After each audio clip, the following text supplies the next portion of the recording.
The year is 480 BC. Persia is the world's only superpower, having expanded their rule across much of the Middle East, Asia, and the Mediterranean.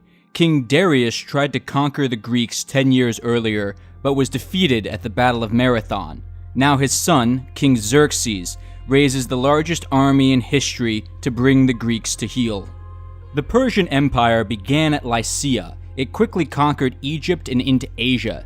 These wide-open lands lent themselves well to their cavalry-based maneuver warfare, and the Persians were known for their expert horsemen and light infantry. This was a far cry from the Greek style of tight phalanx-based, heavily armored warfare. King Xerxes, the son of Darius, leads his people against the Greeks. King Leonidas, meaning lion's son, leads the Greek response. The Spartans were the most fearsome of the Greek city-states, and as such were chosen to lead the coalition's army. The Spartan Council of Elders refused to support the war, however, due to statedly religious observances, but more likely due to isolationism. One thing to consider here is that the Spartans neither liked nor were liked by the other cities. There was also the practical concern of all their slaves called helots. Sending a large army far away would be inviting a slave revolt, so Leonidas led his 300 bodyguards and their slaves on a walk to Thermopylae, where they took command of the Greek force. Approaching the pass from the other side is the largest army ever assembled at the time. Estimates vary wildly, but approximately 150,000 Persians marched to meet the 7,000 Greek defenders. Armament. The Greek hoplites fielded long spears and short swords. The Persians had a mismatch of weapons. Advantage, Greeks. Defenses. The hoplites wore metal armor head to toe and had a large metal shield. The Persians wore cloth and wicker. The Spartans also had fortifications. Decisive advantage to the Greeks. Utility. The Greeks had short supply lines. The Persians relied on pre-placed food caches, and with a massive army to feed, could not play the waiting game and must attack or starve. The Greeks arrived first and set to work rebuilding an old defensive wall constructed at the pass previously. As the Persians arrived, the Greeks went out building campfires to kick up as much smoke and light as possible to conceal their numbers. For the next 4 days, the Persians would send forward scouts and emissaries, at first thinking the Greek force was a joke or a negotiation tactic.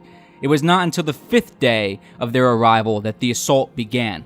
The first day of fighting went well for the Greeks. Xerxes sent forward his weakest and most expendable forces. By the end of the day, only a few Greeks were killed, but tens of thousands of Persians had died. Crashing against the disciplined shield line with their lightly armored force was not working for the Persians, and they could not leverage their exceptional cavalry or numbers due to the tight beach battlefield. Fighting from atop the small wall the Greeks had constructed, they were almost unassailable. They stabbed down and mercilessly killed any Persian who tried to scramble up the wall. The pass was also narrow enough that the Greeks could have units in reserve, resting, then rotate out as the front units got tired. The Persians unleashed tens of thousands of arrows, but the light arrows against Greek armor were ineffective. On the second day, the situation repeated itself until Xerxes sent in his elite immortals, so named because when one would die, another would immediately be promoted to replace him. After a bit of a clash with them, the Greeks pulled a fast one. They feigned retreat, falling back in lockstep. When the immortals broke their formation and darted after them, the Greeks suddenly reformed into a solid wall and cut down the now spread out Persians. While the Greeks suffered more losses than the first day, the Persians lost another 10,000 or so men. This simply wasn't working. The Persians had to find a way to leverage their numbers, and one soon presented itself. Ephialtes, a Greek farmer, revealed the location of a narrow mountain pass the Persians could use to bypass Thermopylae. The pass was guarded by Phoenicians. As the Persians approached, they withdrew to the high ground and made ready for battle.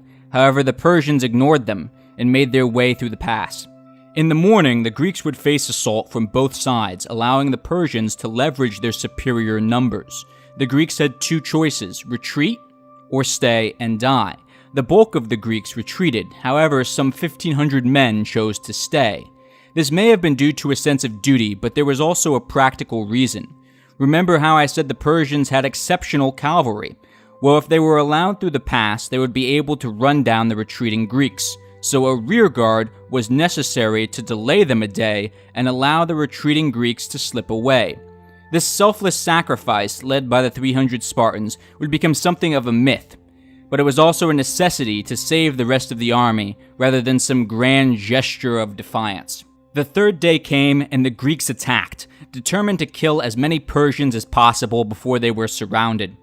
While there was one hell of a fight, they all died, killed by Persian sword and arrows. The Persians now advanced towards Athens and burned it to the ground. While Persian occupation would last a year, they were finally driven from Greece following the battles of Plataea and Macao.